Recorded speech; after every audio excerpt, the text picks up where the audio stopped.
Hey there folks, we are 2 weeks in November now, and already we had 100 milliliters of rain, which may sound a lot considering we had almost none for most of the summer, but it's nearly not enough for the garden, and I wanted to show you a couple of observations related to that. So I'm here by our autumn lettuce growing bed. We transplanted those starts just a week ago, so they still look a bit floppy. And we did the transplanting the day before. We had some small amount of rain, but enough for watering them. And those are the older ones which have already been picked maybe 4 or 5 times. And you can see that the surface of the soil where the rain has fallen and irrigated, even though the bed is covered with this thin row cover, but it's moist enough to stay in the hands, as they say here, or you can smear the clay content on your fingers, and it's very moist to the touch. None of the larger clay pieces falling apart if you gently apply some gentle pressure. So this whole bed and other beds in the garden have been very well watered.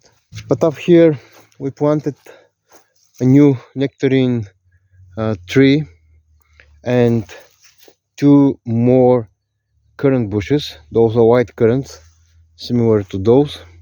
We're just continuing down our line of currants in the orchard, starting from up above with red and black and now white currants.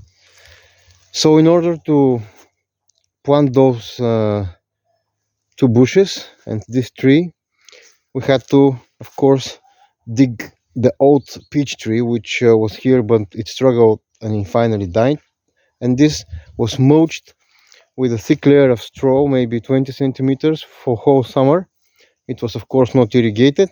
So after we removed all of the mulch, which has been mostly decomposed, and we tried to dig a hole, even though we had 100 millimeters of rain, so 100 liters of water per square meter, or this spot here easily got 100 liters of water.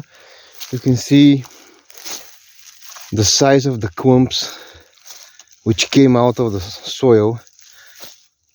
It has, of course, roots growing in them, but just the very surface of this massive clump has some wetness to it.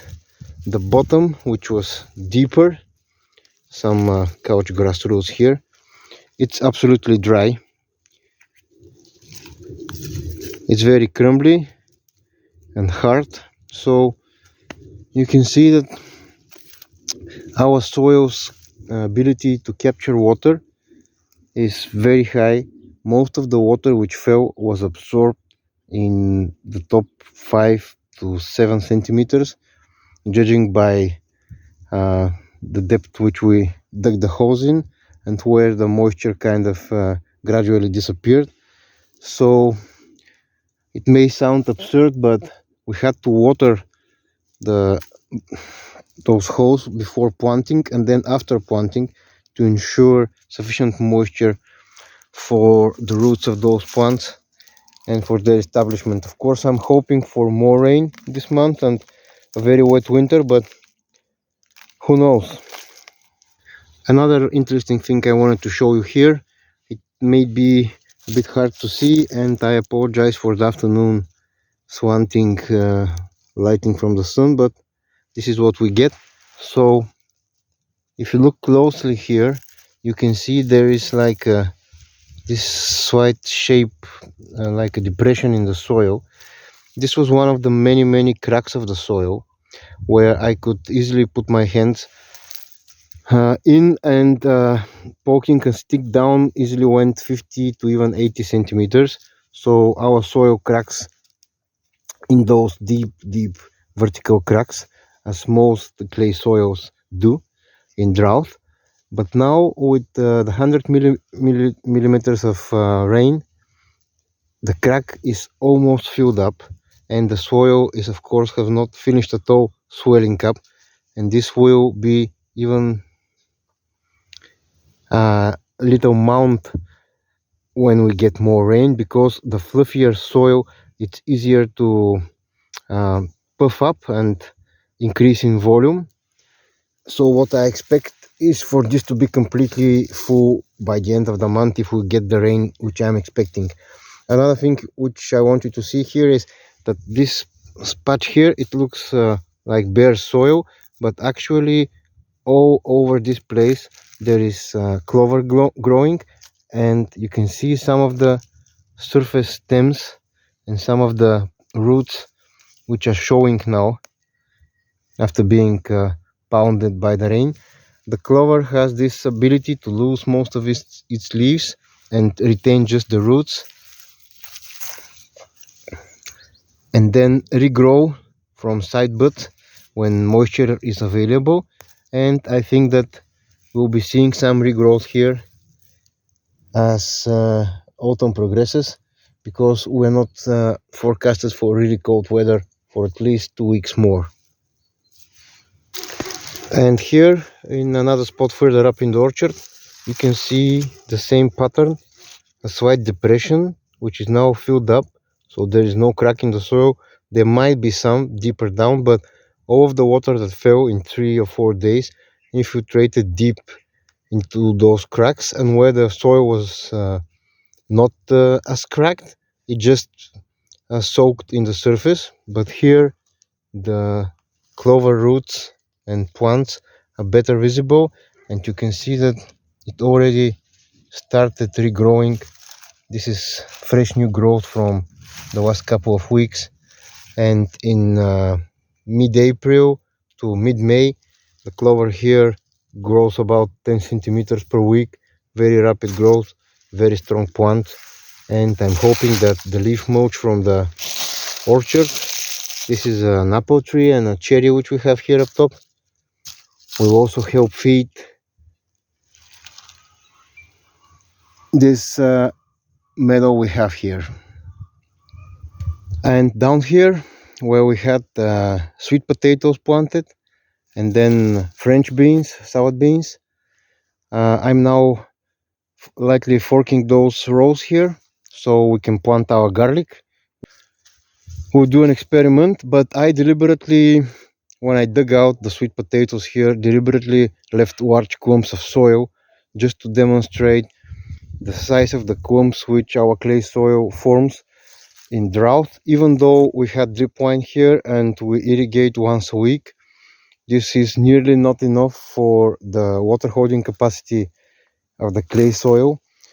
And I left those clumps just to demonstrate what happens with the effect of rain on them. Of course, it's an erosive force, but in the same time, you can see how this clump, which before you can use to drive a nail in a board basically, is now falling apart due to the moisture present from the 100 liters per square meter rain which we had. And you can see that this breaking apart is not pulverizing the soil, but it keeps its microstructure.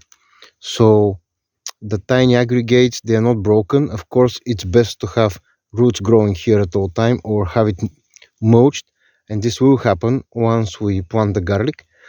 But I wanted to just keep that as a demonstration how soil behaves before and after it has abundant moisture. And this bed has been worked for 3 or 4 years. We had regular potatoes here, we also had French beans on rotation, and we also had some sweet potatoes this year, and we'll be planting next week some garlic. So it's not a classic no dig bed, because we have to dig to harvest the root crops. But I think that with the thick mulch which we apply at planting time. Similarly, we did with the sweet potatoes and the potatoes before that. Adds to the organic matter, plus each time we're planting something, we're adding some of our homemade compost. So we're gradually improving the organic matter content of the soil and the soil life as well, and lowering the percentage of clay content, which makes the soil more hospitable for the tiny roots of baby plants. And in the same time, we can never add too much foreign material, so to speak, to the soil to lose its water holding and mineral rich clay content.